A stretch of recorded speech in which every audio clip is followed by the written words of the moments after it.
Welcome again to the Dodcast. I'm your host, Luke Dodson, and today I'm talking to author Mary Harrington about feminism and the future of gender roles in the 21st century.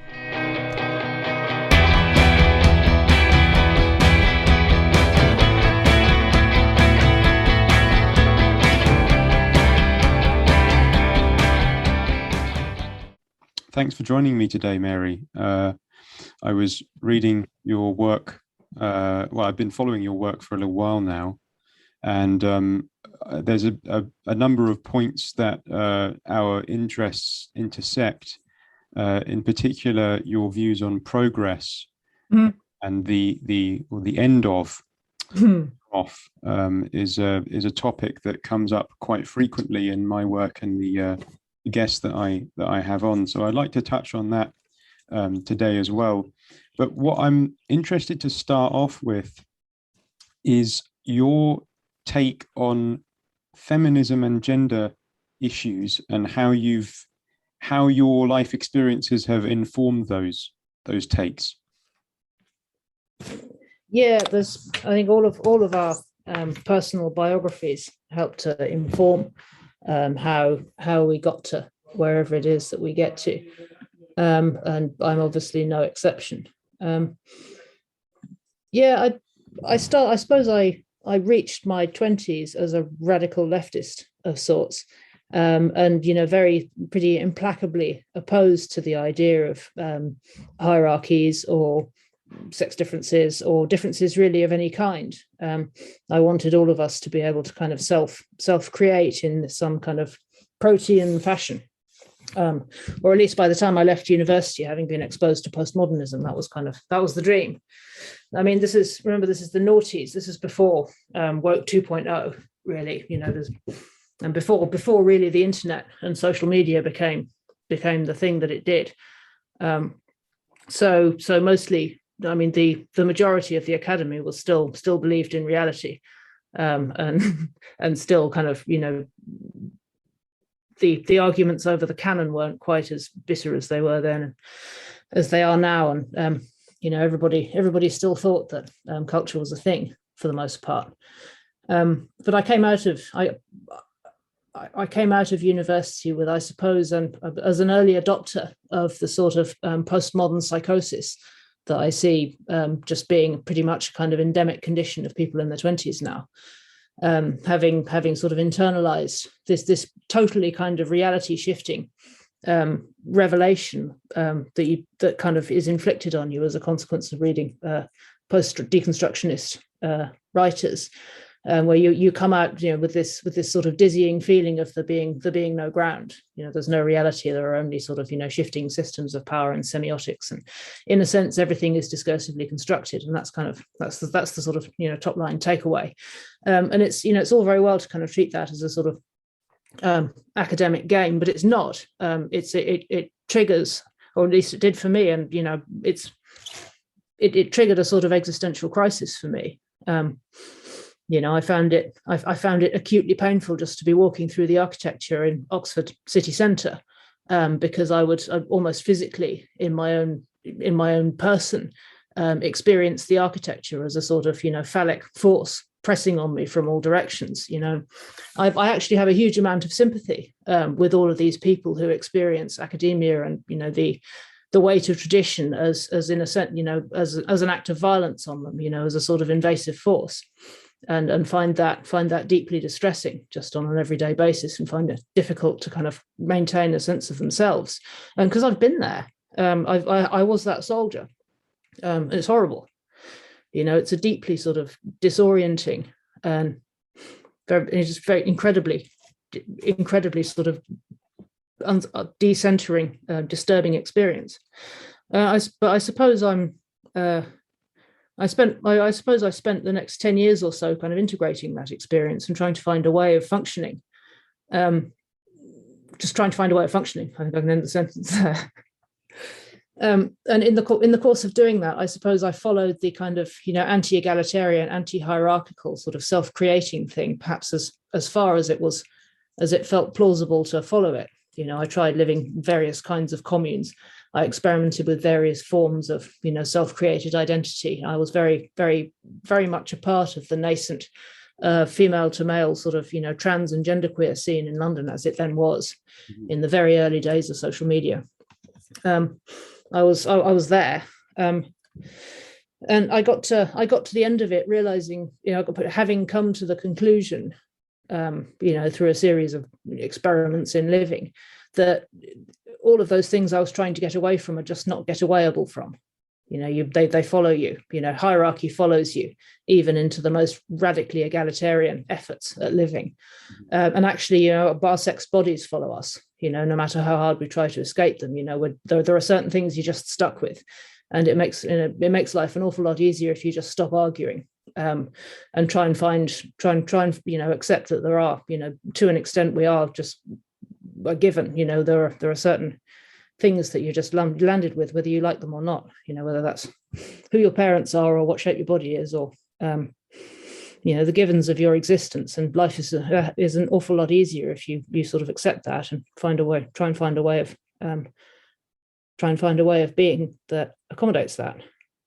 This all sounds very abstract, but it was, the anecdotes themselves were a lot more painful and bloody and messy and sometimes personally very upsetting. I'm trying to give you the form which doesn't dob other people in or really sort of expose me as a private individual too much. I don't know if this is making sense so far.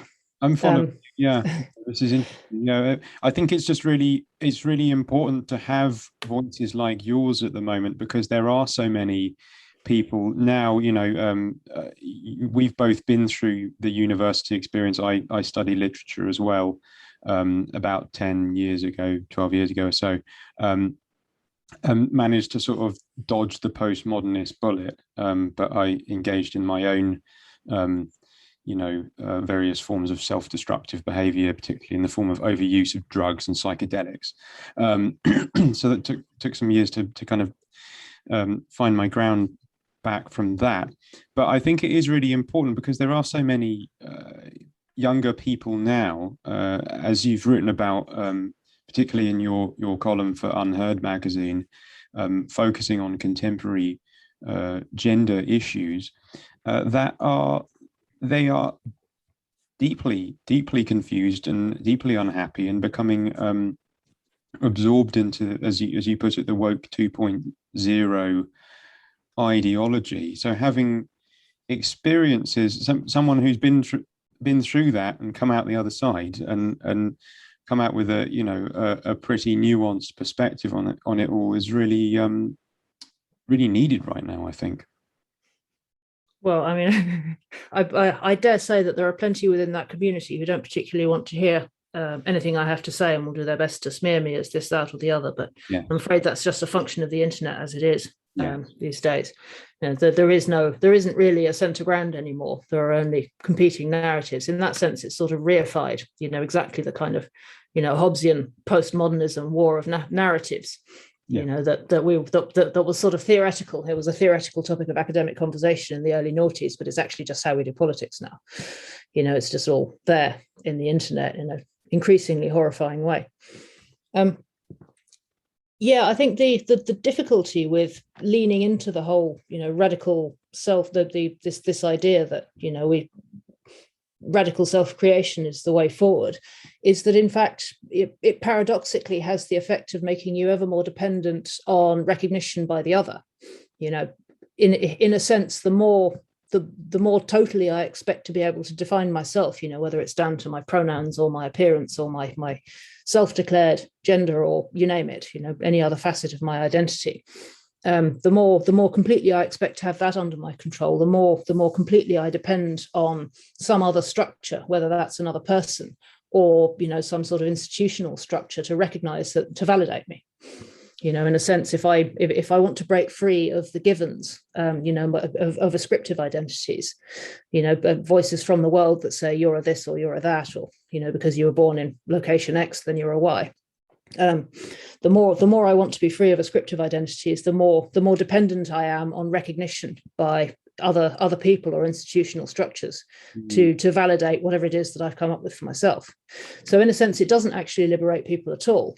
It makes them both more unmoored from social webs of meaning, and also more dependent on a kind of top-down authoritarian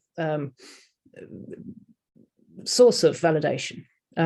So it's an incredibly painful position to inhabit, because in a sense you're compounding your own helplessness even as you try and escape. It's like a Chinese finger trap, the idea of self-created identities, and that I have theorized elsewhere is at the root of the very, very obvious and very genuine psychiatric distress that I see a lot in sort of university age, especially young arts undergraduates who sort of really throw themselves into trying to grapple with this way of thinking. Having kind of been through the mill there and come out the other side. I've written about this at Palladium magazine and a couple of other places. The way out that I found was via studying psychotherapy. If you look around pretty much any discipline in the arts, and actually even sciences now, they've all either gone through the postmodern turn or they're undergoing it. It's like a tidal sort of intellectual tidal wave that's just rolling over the developed world at the moment. And I don't think there's any putting that back in the box, no matter what liberals like James Lindsay want to think. It's just not going back in the box. We can forget it. But what we can do is find ways of integrating it which aren't as defeatist and aren't as nihilistic as this sort of this effort that I see everywhere now, just to smash all structures of shared meaning in case they conceal stealthy sources of patriarchal or cis heteropatriarchal power or whatever, because that way lies total sort of semiotic atomization, and in a sense this sort of pit of absolute meaninglessness and loneliness, which is frankly horrible and not something that any of us should be aiming for as a kind of end goal of any sort of progressive politics or any kind of politics at all. But if you're the way out of that is to try and find a way of accepting the relational, of embracing the relational turn without abandoning the idea that there is an out there, that there is a you out there for me to talk to. And actually,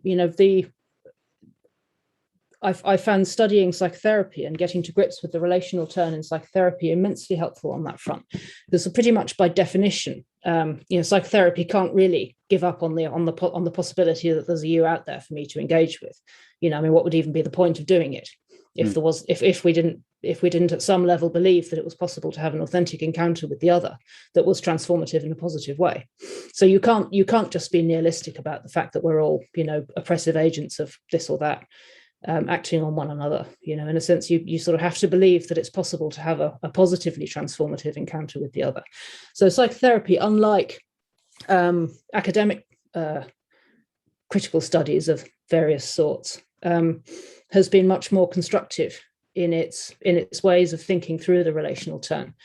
And it's not something which is easy to summarize, because my studying it was as much sort of experiential in terms of practice training and so on. But just to summarize, my takeaway from that learning and that experience was something akin to, we're in the mess together, and in a sense we all bring our baggage with us, and we're implicated in the mess, and there's no standing outside it as some sort of objective abstract observer. However, it doesn't follow from that trying to engage constructively with other people is completely futile, and it doesn't follow that we're all just oppressing each other in a sort of zero-sum game. Therefore, we might as well do our best and just try and work constructively and, if possible, humbly, with the baggage that we bring with us. That's pretty much how psychodynamic psychotherapy has got to grips with the relational turn. And I found that a much more life-giving and much more constructive foundation from which to get to grips with the idea that in fact there isn't a stable foundation to work from in intellectual life, because you don't have to believe that the foundation is absolutely stable for it to feel stable enough. I mean, to put it another way, we're all standing on the earth, which is turning at great speed, but it doesn't feel like it to us. You know, and there are plenty of other ideas that we can treat in much the same way because they're stable enough. And there are plenty of other sort of conceptual, you know, plenty of other bits of the memeplex are stable enough to work in without having to just feel like it's all just broken rubble. Yeah. I mean, how all of this relates to feminism, which I realize this is an extremely long answer to your question, is that, you know, what one of the things which is stable enough is in fact our bodies. You know, it really is as simple as that. And that, you know, and that insight and that reflection, you know, I suppose sort of came together for me with the fact that I've long, you know, pretty much since I hit puberty, struggled with, you know, my experience of being female, my experience of, you know, being a female person in society, you know, being at the sharp end of, you know, various kinds of sexism and so on, because it's not as though those things don't exist, and it's not as if there aren't men out there who very obviously, you know, really don't like women very much. And there are lots of ways in which women have indeed historically been on the back foot, and, you know, grotesque injustices, etc., and so on. But it doesn't follow from all of those things that we can or should try and transcend our physiology. And I suppose sort of having arrived at that point, it sort of led me to think. It led me sort of down a rabbit hole, I suppose, of reevaluating really the entire history of the women's movement and trying to and looking at it more in terms of material conditions and, you know, historic, if you like, means plus material conditions is when I sort of slightly glib phrasing for you know, a sort of a large scale theory of cultural change. And if you the idea being that, you know, if you look at any given sort of social phenomenon in the context of the sort of prevailing cultural conditions around it, and also the material conditions of that particular time, that's often a much more useful heuristic than sort of grand theories of historical change, like such as patriarchy or dictatorship of the or, you know, Marxian economic theories or whatever, you know, rather than kind of, you know, grand unifying narratives. You know, we can look at things in a much more sort of fragmentary and much more kind of grounded materialist way. And once you overlay, you know, there's some sense of the social and cultural environment over the top, that's often, you know, offers quite a rich lens through which to think about places and times which are other to the one that we're in ourselves. And I suppose, you know, that's what I bring to my writing, is just a sincere attempt to do that, you know, in the recognition that I'm only one person, you know, with my limited store of knowledge and my perspective and prejudices and so on. So I'm frank about situating myself in my work, and I try to be. And, you know, in that sense, I'm trying to do something that's a bit more like a kind of like a postmodernism which doesn't worship death. I suppose. Well, I think one of the themes that I could pick up from what you just said is the importance and value of limits and recognition of limits, and that, you know, you mentioned the Chinese finger trap earlier, and that the more that in the modern world we've had a few centuries of being saturated in the idea of progress, which is our religion in many ways, I think. And we've been acculturated in the idea that limits are bad and that we have to overcome all the limits, and we can.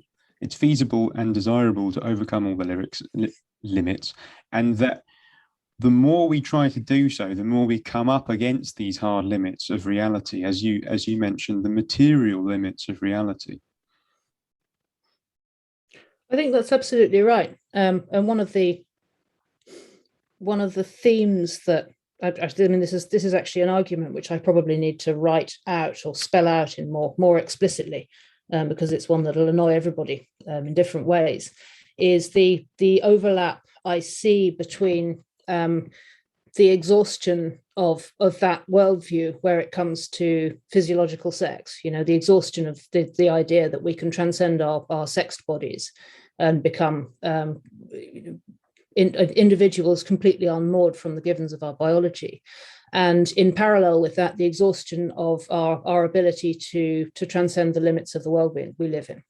You know, I see the sort of post-gender fantasy as being directly connected to this sort of, you know, onrushing ecocide, which is now coming at us from all sides. And it honestly puzzles me quite how many people who are very exercised by ecocide don't see the direct parallels between that and this sort of ongoing effort to enclose our physical, our human nature, you know, through various biomedical technologies. I'm honestly just baffled by the fact that people can't see that it's a direct analog in a slightly different domain.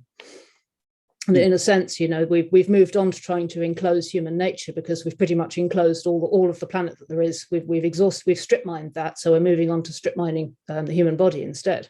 And it's deeply puzzling to me that people don't see that connection. I think there's a sort of reactionary ecofeminism lurking in the wings, waiting to come out. But I wonder if perhaps this is an argument I need to write out more explicitly. Well, it's something that has, this parallel between the ecocidal nature of our civilization and the attack on the physical body, and in particular the female body, which I see in the kind of gender movement, which is, you know, there's a strong undercurrent of misogyny that's been picked up on by many gender critical writers and yourself and many others. This is a parallel that a writer called Jennifer Bielek has also made this comparison to the laying waste of the earth, the physical body of the earth, by the corporations, and the sort of invasion of the body by the pharmaceutical and technological corporations as well. There's a psychologically and politically and philosophically, there's a lot going on there to unpack. So, yes, do bring that out in a reactionary eco-feminist manner. Love to read that. Yeah, Jennifer's background is deep green resistance. Yes. So politically she comes from quite a different place to me, but she has, I think, a sound grasp of the parallels there between a sort of corporatized and instrumentalized desire to master and exploit the earth, and the corporatized and instrumentalized desire to master and exploit the human body. I suppose the third dimension to that, which I feel, you know, I'm thinking out loud here really, so I'm spitballing for my reactionary ecofeminist manifesto. But if I were to spitball, I would say that the third axis is a sort of effort at semiocide. The biosemiotic writer Wendy Wheeler, who she died not long ago, very sadly. She was a friend of mine, but she was an incredibly interesting writer who drew together a number of threads from. I mean, her argument in essence was that the field of biosemiotics is a sort of interdisciplinary field, which argues, broadly speaking, that all of the natural world, including humans, are systems of meaning making. You know, they're not information systems, you know, if you like, sort of inert transfers of information this way or that. They're systems of meaning, you know, in a much richer and more sort of pattern-based sense. And I've drawn on Wendy's writing before to argue that, in fact, one of the things that gets enclosed and exploited by the liberal way of doing human life and society is all of those pattern-based sources of meaning making in human society. You know, and this again connects to my feminism in that, you know, I've from personal experience, having spent a couple of years as a stay-at-home mum, you know, pretty much the entirety of caring for a very small child is pattern-based. You know, it's not about information in the sense of the signal. It's about repetition and pattern, and pretty much an entire domain of meaning making, which is rendered invisible in the in the modern world, in the liberal world, which is concerned with the exception, with the signal, with the surprise, with the peak experience, with the standout thing. And so it makes perfect sense within that context that the work of care should be invisible in the liberal world, or at best treated as something which can be turned into work. So the domain of sexuality, the domain of caring for children, the domain of caring for old people, the whole business of ordinary life it becomes invisible, from a point of view that valorizes peak experiences and individuals. And the trouble with that is that it leaves anybody who's a parent structurally disadvantaged, and particularly women who are mothers structurally disadvantaged, because the thing which matters most to you is just invisible. Nobody can see it. And in as much as women's liberation over the last few hundred years has been concerned with women's entry into the market, which is a campaign which is not without justice, under the circumstances. But in as much as women's liberation has been about women's entry into the market on the same terms as men, it's also been about rendering even more invisible that domain of care. And so if you like, the whole sort of sphere of pattern-based meaning making and caring for each other has just become the poor relation of the entirety of liberal individualism, including all of that feminism which is concerned with liberal individualism. And this has left us in an absolutely perilous situation where women basically just don't want to have children anymore. And to be honest, as things stand, I don't blame them. Because who would want to live in who would want to have kids in a world that just can't see why it matters? Who would want to do that? I mean, you'd have to be incredibly stubborn, or just incredibly willfully determined to opt out of the prevailing way of doing things, to insist on going ahead with doing that, under current conditions. I don't blame them. Maybe they're explaining it in terms of being worried about climate change, but I think it's much more profound than that. Just why would you want to? When actually that whole domain is just seen, as meaningless, valueless, completely futile waste of time. And not only that, but it'll leave you kind of unpersoned in the process. But you have to be mad to want to do that. And I see the work that I do as feminist, because to me that's just frankly outrageous. It's horrible. How dare they? It's horrible. Because having kids is wonderful. It's also exasperating, and all of the other things as well that you can read about in the New York Times about why having kids is terrible and a pain in the ass. But it's also wonderful and a completely life-changing source of meaning. And I think more people should stick up for it. It's that perhaps that sounds trite, but that's pretty much the entirety of it. Someone should stick up for it. Yes. Happily, more people do. But I think it's also important to set it in a much bigger context of, where we are and the things that we're not looking at, and the wider sort of, frames of ecocide and semiocide that we're wrestling with at the moment, especially when, we've never been more atomized, we've never been lonelier. We're facing ecological crisis. And at the heart of it all, there's this ideology which just says, don't have children because it's meaningless. And to me, that's just an ideology which it's a worship of death. Yes. It's a suicidal culture. It's catastrophic. Yeah. I fully agree. There's a multi-pronged assault on motherhood as a concept and as an action in the real world, which is on, you have the corporate friendly feminist idea that it's really, really boring and crap to have children. It's much better to have a high flying career in, a big corporation, working for an office and having a high powered job. As you point out recently, that applies to upper middle class women who outsource much of that domestic labor to poorer women and immigrants, in many cases.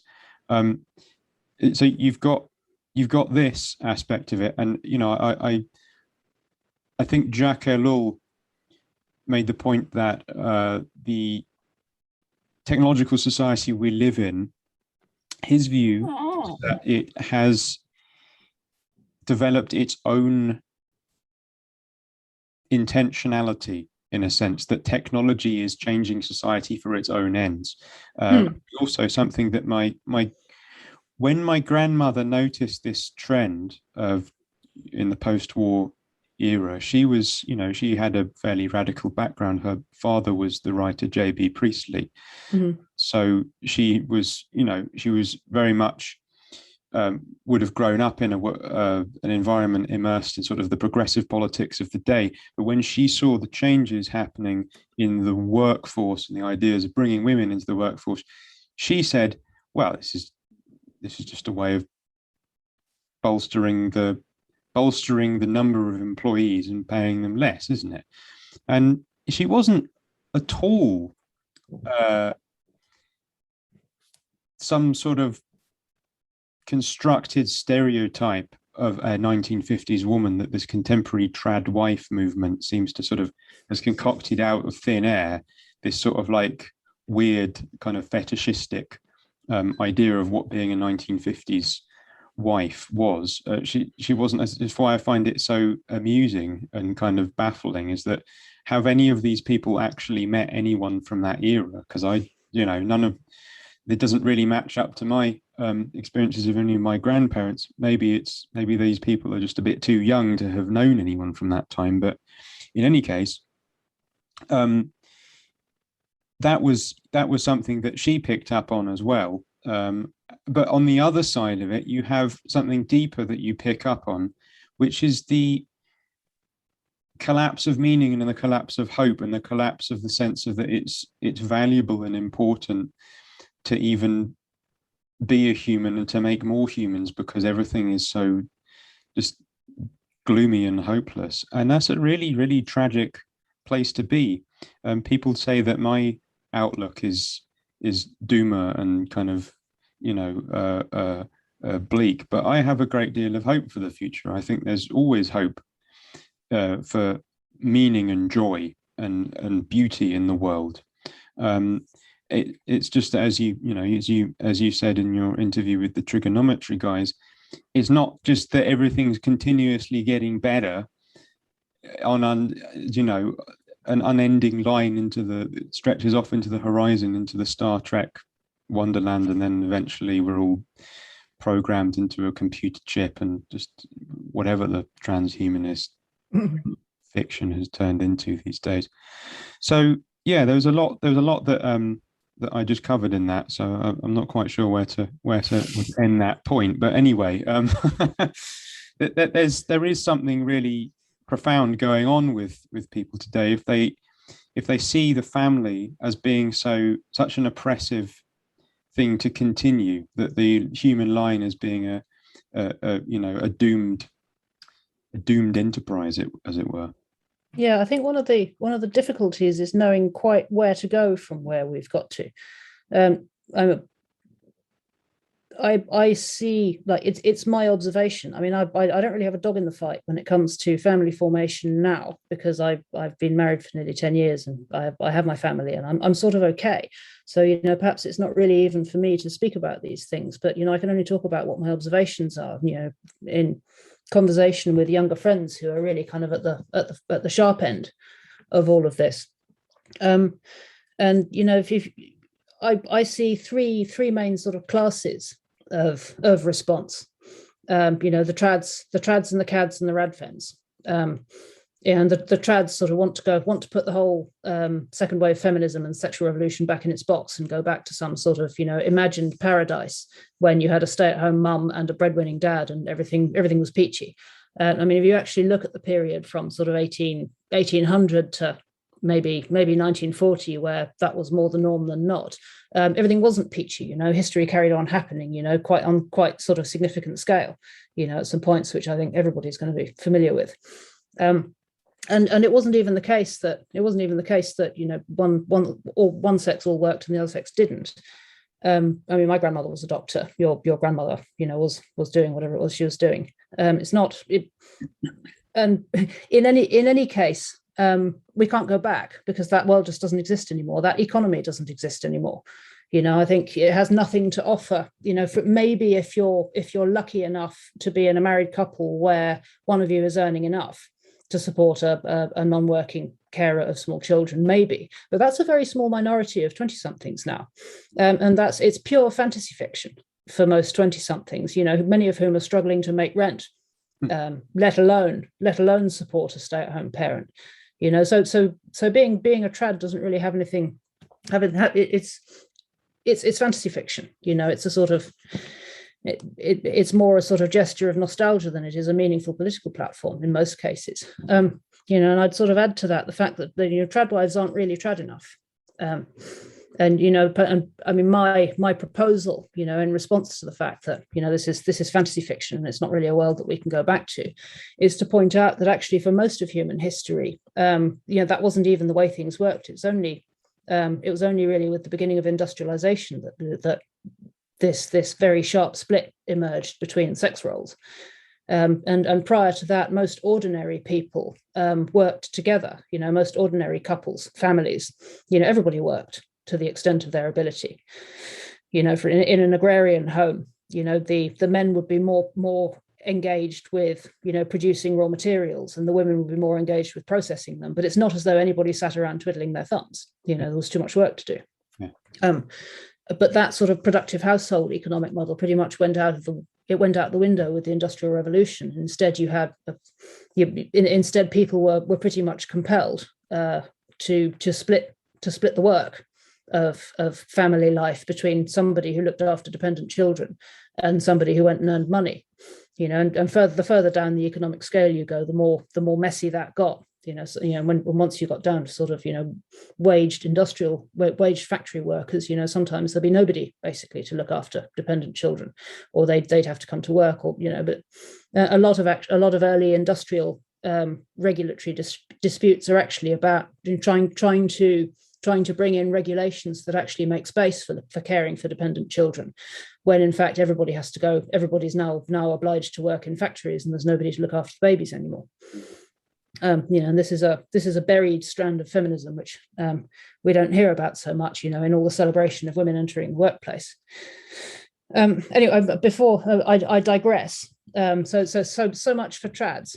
Perhaps, and I've wondered at times whether perhaps a model that might be more useful in the future for the future for 20-somethings who are trying to work out how on earth to live together now. It mightn't be more helpful to be thinking in terms of some sort of 21st century variant of the productive household, where both parties, particularly in the age where remote working is more possible. I think for many more couples, it's now at least theoretically possible for both parties, for both adult parties in a family, to be working from home at least some of the time, and to be able to juggle childcare with that, for example. There are all sorts of possibilities there, which need exploring, if we're going to try and think our way meaningfully, back into some way of living together that isn't just hopeless nihilism. And hopeless nihilism is where I see the cads. These are, there are, and you see them both on amongst men and women in slightly different forms. The men, I won't name any names, but the story is roughly, well, the whole tradwife thing has gone out the window, and women are just dirty roasties, and therefore we might as well have as much fun as we can and just give up on the whole thing. That it comes in several variants, but that's the approximate tune. And amongst women, it looks like monetizing your hotness for as long as you can, because you can't see what other point there is to it. It's the sort of Instagram to OnlyFans pipeline and everything that comes with that. And for both sexes, my sense is, talking to younger friends, that it just leaves everybody numb and jaded and unhappy and just confused as to why intimacy no longer seems to be possible. It seems incredibly bleak out there, at least for a large subset of people who are trying to find their way back to intimacy and just don't know what's happened, don't know what's gone wrong. And somewhere in amidst all of this, there are the various kinds of separatist, feminist, and anti-feminist, who are either trying to abolish the patriarchy altogether, and institute some sort of female supremacy, or else are trying to abolish feminists and institute some sort of, return to patriarchy. And I'm of the opinion that both of them are wrong, because patriarchy doesn't exist.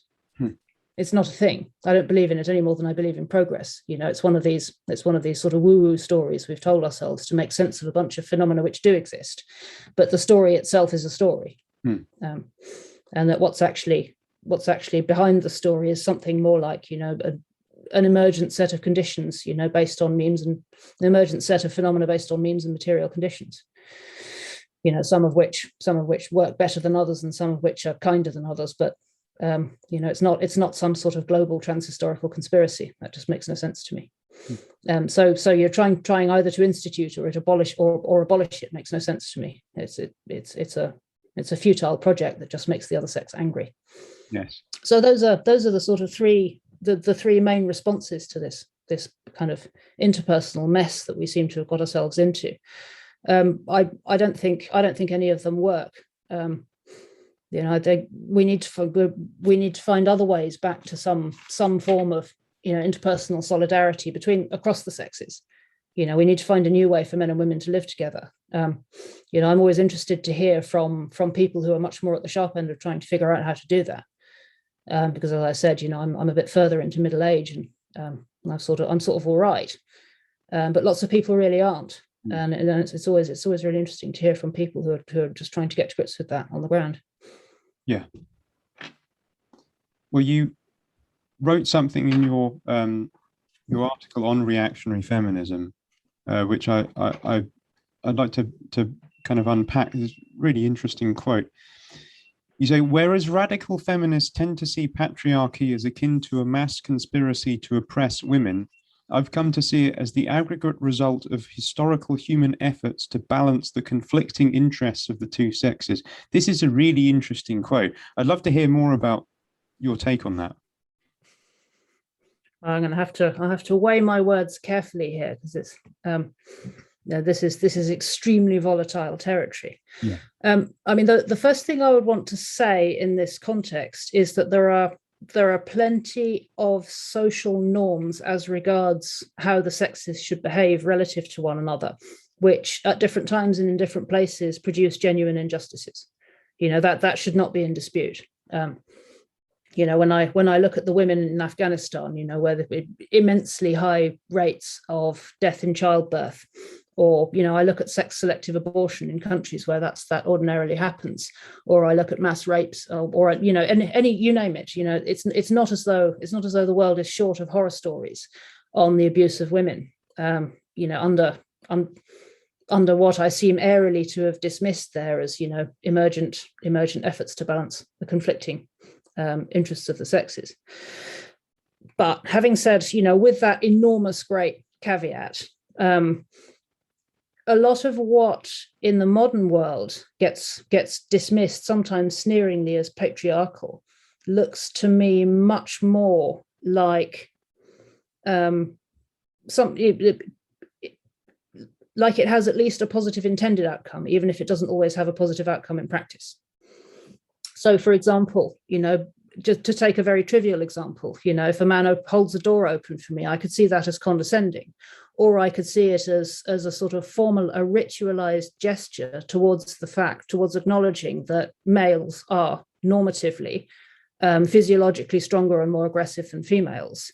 And therefore, we have a whole set of ritual courtesies in place that acknowledge that, and acknowledge that it's incumbent on men as a result, in recognition of that, to exercise some self-restraint. Does that make sense? Yes. In a sense, the positive intended outcome of a male code of chivalry towards women is acknowledgement that women are physically weaker. And in a sense, at a sort of micro scale of social interactions, it disciplines men towards recognizing that in the positive interests of solidarity between the sexes. Yes. So I suppose that I would give that as one example of where what's often framed as patriarchy It looks more like, an effort to balance the interests of the sexes.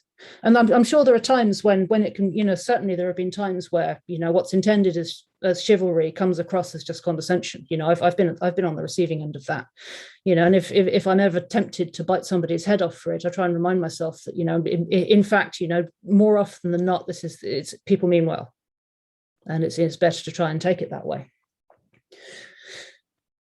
I could go on, but I hope that sort of illustrates what I'm trying to get at there. Yes, very much so. It reminds me of the work of Ivan Illich. Yes, a little bit, and I'm not so familiar. My mum and dad were ones that introduced me to him. They've been on his work for a while, but as I understand Ivan Illich's work, he draws a distinction between what he calls patriarchal structures in the traditional world, with all their flaws, that nonetheless acknowledge a separate sphere between the sexes, and an acknowledgement of respect for both of those spheres, or those multiplicity of spheres, where in the modern world, the industrial world, we have a sexist society, which is interesting. He draws the distinction between patriarchal and sexist, that we've gone from patriarchy to sexism, in which women are forced to compete with men in a sort of, ostensibly level playing field, but in a structure that's actually kind of geared towards male interests, male proclivities, the sort of the corporate world, which, favors a kind of aggressive temperament, which as you point out, is to some extent, broadly speaking, physiologically wired into the difference between the biological sexes. Would you say that's a sort of gels with your knowledge of his work? Very much so. I freely admit I haven't actually got his book Gender, which he was roundly cancelled for at the time, is on my reading list, and I have not read it yet. I've now had it recommended to me by enough people that I think it's the next one I have to pick up. But Illich is, I'm a big Illich fan, have been for a long time, and his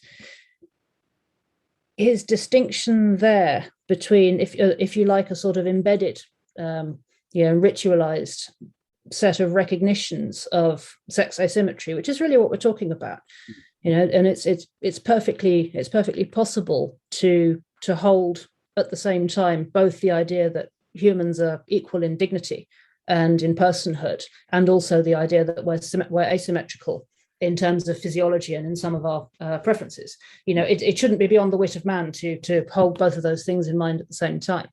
And Illich's framing there of the difference between patriarchy and sexism, I think, is a perfect one, because, in a sense, it certainly chimes with my experience being female, being a person while female. In a sense, if we all sign up to this false anthropology that says, in fact, all humans are just alike, apart from we're all substantially the same, apart from our dangly bits.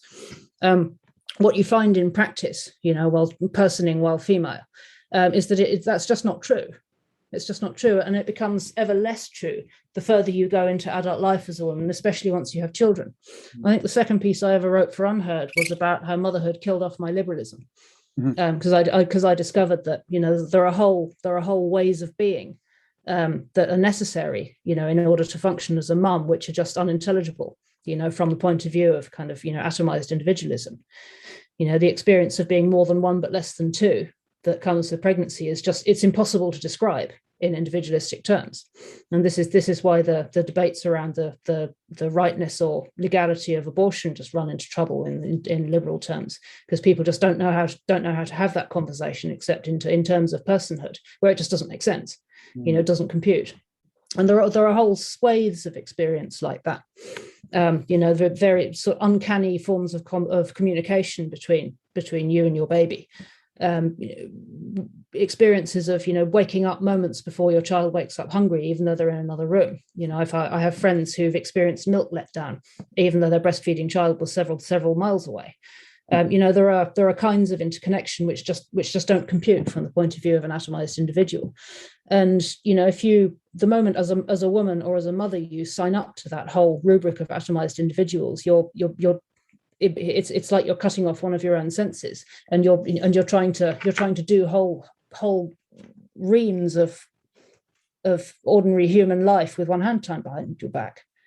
And of course, I mean, in practical terms, personing while female, looks like trying to navigate a working world where in fact you want to be able to balance relational commitments with professional ones, and the professional world doesn't want to know about it. I mean, to be honest, I mean, it's not even as though this is unique to women. I know plenty of fathers who would prefer to have more of a balance than is available within the sort of professional norms of their careers. The whole, as I've mentioned earlier in our conversation, the whole domain of relationality is kind of critically under pressure on all fronts from this kind of this false anthropology of separate individualism. But that's experienced particularly acutely by women, because the embodied experience of being more than one and less than two is so powerful, especially when your children are young, and there's just no language for that.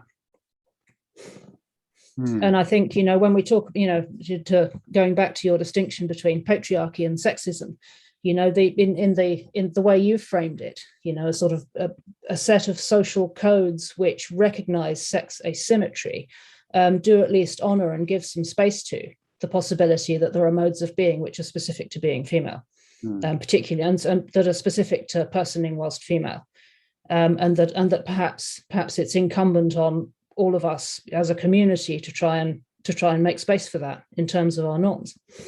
And I mean, of course, that runs into difficulty where when it comes up against the needs of people who don't fit comfortably, into those norms.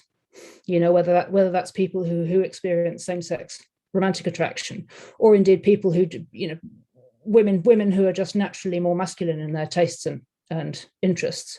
Or women who are not, or men who are not. There are always outliers who find a set of sort of generally comfortable social norms to just be acutely uncomfortable, and it's very difficult to know what to do with that. I mean, but and then as things stand, the general assumption seems to be that if it doesn't fit even one person, then we have to get rid of it. Yeah, and I suppose I sort of. I do question the idea that outliers are a good basis for legislation, if you like. If you look at moral panic laws, as a result of sort of tabloid scares about this or that, it's generally a good rule of thumb that edge cases make bad law. Mm-hmm. I mean, I'm not really thinking about sex and gender here at all, but laws which have come in off the back of a moral panic about some sort of terrible accident which has happened or something like that, and which then often have unintended consequences further down the line. It's a good rule of thumb in public life generally that edge cases make bad law, and yet in terms of our social norms, we tend to work on the assumption that in fact all law needs to be made on the basis of edge cases, and I wonder sometimes whether just how sustainable that is long term. Yes. Because in a sense you find yourself in a position where you just can't have any laws, you can't have any rules or principles, if you have to abolish them when they don't fit even one person. Yes. Or indeed on the other side, you bring in laws for everything, and you have compelled speech laws mandating the use of it's hate speech to fail to use the quote unquote correct pronouns for such an individual. And I mean, broadening that out even from looking at the history of legislation from the 9/11 attacks on, the amount of legislation, anti-terror laws that were brought in comparative to the number of people who are actually even at risk from terrorist attacks in the Western world between then and now. Again, it's it was an edge case was being used to sort of bring in a massive overhaul of public life, which generally puts more power into the hands of the state. Things. that's just that's a kind of a tangential note, really. There was another point that I wanted to pick up on there, but I've lost my thread as it goes. But there we go. Yes. So with the relational turn in our society going the way it's going, what's your view on, going back to the sort of trad, cad, and rad fem sort of triad that you painted there? What would be your view on how to actually move forward in a way that does? Yes, this is where I'm slowly unraveling the thread that I was going to pick up on back there. So with outliers in terms of gender norms, that one of the issues I think we have is in providing a space for people who, as you say, don't fit into those gender norms, while at the same time acknowledging the basic reality of the difference between the sexes. And my own experience as a growing up as a boy and a man has been that my processing of emotion as a highly kind of sensitive, creative type has been pushed into a sort of a mode of expression that is consistent with a quote unquote feminine way of processing emotion. And what I've come to realize as an adult is that, in fact, men and women tend to process emotion in some quite different ways, and that the kind of sensitivity training and sort of circle sharing modality, I don't even know if that's particularly appropriate for women, but I certainly have found that it's not particularly appropriate for the distinctive manner in which men process emotion. Yeah, I mean, this makes me think of the meme about men will literally do, insert whatever it is that they do instead of going to therapy. You know the one I'm talking. Men will literally enumerate, translate the entire works of Tacitus instead of going to therapy, or whatever it happens to be. Funnily enough, actually, I did when we did our diversity module. When I was studying psychotherapy, we were all asked to write on a group that we were asked to write something about sort of underserved groups, within psychotherapy. And I ended up writing about men, because it seemed to me that, the whole, so much of the premise of psychotherapy as such just isn't very, there's a reason why not many men are therapists, and not many therapeutic clients are men. It's just not very man. And there are, some people are of the view that, we should address that by changing men. And there, others, another viewpoint might be, well, maybe there's just something else that works better for men, and maybe we should ask some men about that. That seems quite a reasonable possibility as well. But perhaps it's actually fine, if men want to shuffle off to a football match and not talk about whatever it is that's bothering them, apart from obliquely once. Perhaps that's fine. I don't know. But it seems at least reasonable to ask the question about whether or not, in fact, translating the entire works of Tacitus instead of going to therapy might actually just be a legitimate approach to whatever it is that you're going through. Might actually be therapeutic in some cases. Well, quite exactly. Go read the Stoics. I know I have friends who tell. I have a male friend who tells me that reading Roman philosophy cured his depression. I'm like, well, fine, if that worked for you, then why not? I don't think it's by no means obvious to me that there should necessarily be just one way of wrestling with whatever it is that we wrestle with. I mean, just sort of staying on the theme of therapy generally, it's not even as though therapy is the only way to go to therapy. I mean, it's in a sense, it's not, it has obvious parallels with the older tradition of going to confession. attending a therapy session, obviously, borrows some attributes from religious confession. But I also know people, who are neither Catholics nor, therapy enjoyers, who have a religious mentor of some kind, or who have mentors of some other kind, or who wrestle with whatever it is that they need to wrestle with in other ways. And it's by no means self-evident that there's only one way of approaching any of this stuff. And to me, it seems perfectly legit to consider the possibility that, in fact, ingesting raw eggs and weightlifting is a completely legitimate way to deal with your feelings, if that's what works for you. I suppose I just sort of don't really care. I just think whatever works for you. I think a sort of imperial rollout of one particular mode of understanding our own emotions is probably just going to annoy people once it goes beyond all the people who are sort of naturally going to vibe with that way of doing things. My own experience of psychotherapy, I trained in counselling. So I did the first year of a counselling course. I was looking into music therapy and Jungian psychotherapy as well. As I've got a strong interest in both of those fields. My own experience of psychotherapy is that it can be extremely useful for tapping into unexpressed feeling or unexpressed trauma. If there's something really deep, and in the case of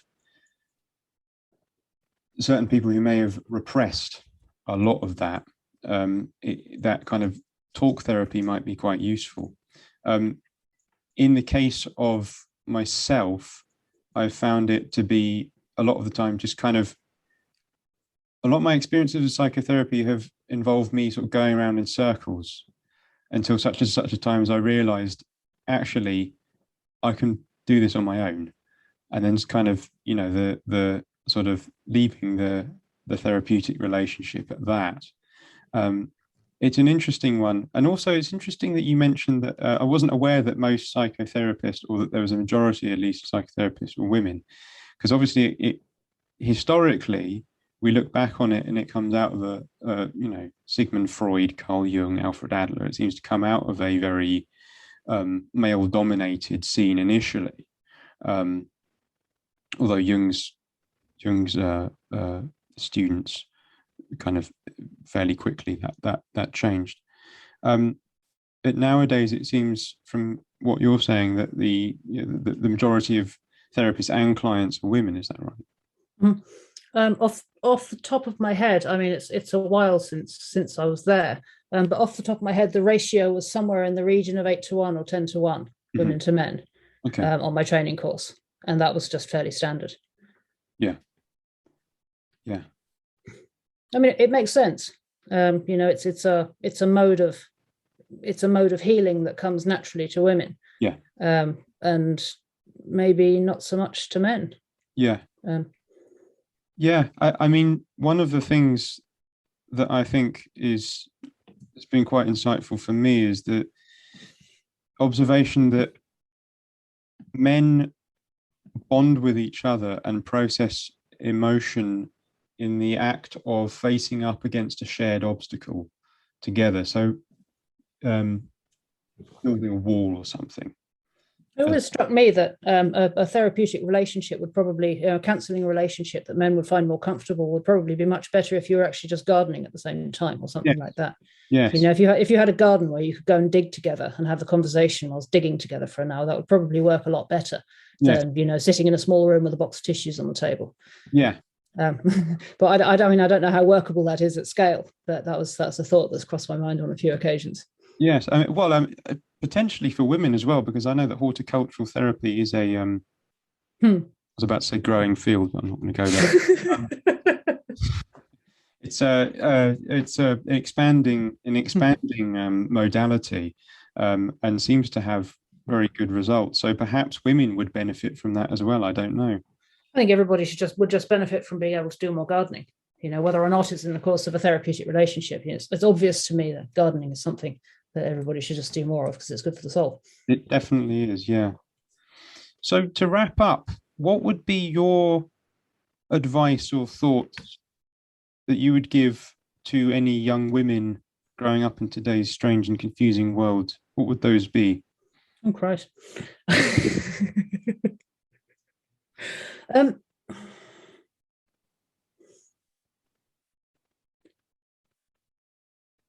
It's a difficult question to answer because so much of it is so contextual, in the sense, where somebody is, what somebody's socioeconomic background, is so important when it comes to things like that. Having kids is great. Don't leave it too late. I did. I regret it. I'll probably never have more than one. And also that, and this is really to both sexes. In my experience, it works. It's better, happier, and more fulfilling to think of a marriage not as a vehicle for self-development, but as a vehicle for radical solidarity. If you like, the smallest possible unit of communism.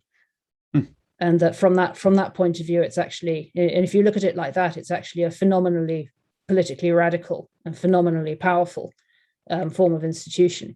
You can bin all the patriarchal stuff because that's all just fairy tales anyway. But to think of marriage as being about radical solidarity for life in common, and in the context of that loyalty is wildly underrated as a value.